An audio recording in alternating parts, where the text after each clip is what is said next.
তো হ্যালো বন্ধুরা, কেমন আছেন? আশা করি সকলে ভালো আছেন। তো চলে আসলাম নতুন একটা ভিডিওতে। তো বেশ কয়েকদিন 10 দিন পরে যাচ্ছি আবার আমাদের ধান খেতে। দেখবো ধান ক্ষেত কত বড় হয়েছে,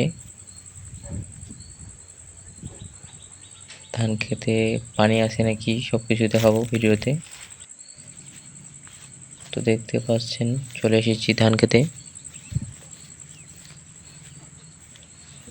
কয়েকদিন ধরে প্রচুর পরিমাণে বৃষ্টি পানি হয়েছিল, সেজন্য অনেক পানি ছিল। আর এখন পানি নেই, পানি শুকিয়ে গেছে। দেখতে পাচ্ছেন যেখানে সেখানে কিন্তু পোকা দেখা যাচ্ছে। দেখতে পাচ্ছেন যেখানে সেখানে পোকা, তো পোকা যেখানে সেখানে আছে।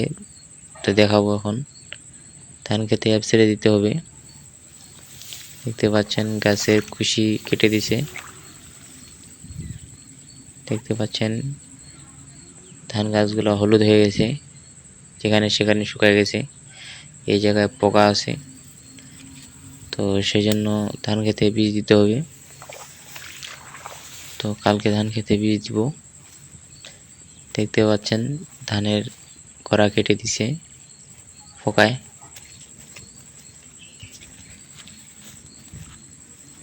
তো এমনি ধান ক্ষেত মোটামুটি ভালোই আছে। তো দেখাবো, ভিডিও করে দেখাবো অ্যাপ ছেড়ে দেওয়ার সময়। ভিডিও করলেই দেখাবো। দেখতে পাচ্ছেন যেখানে সেখানে হলুদ হয়ে আছে, পোকায় কেটে দিছে গাছের গোড়া। দেখতে পাচ্ছেন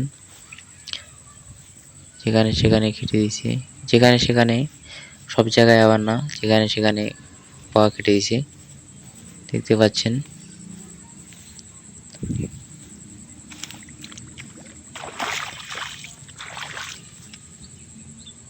এমনি মোটামুটি ভালোই ধান গাছগুলো আছে।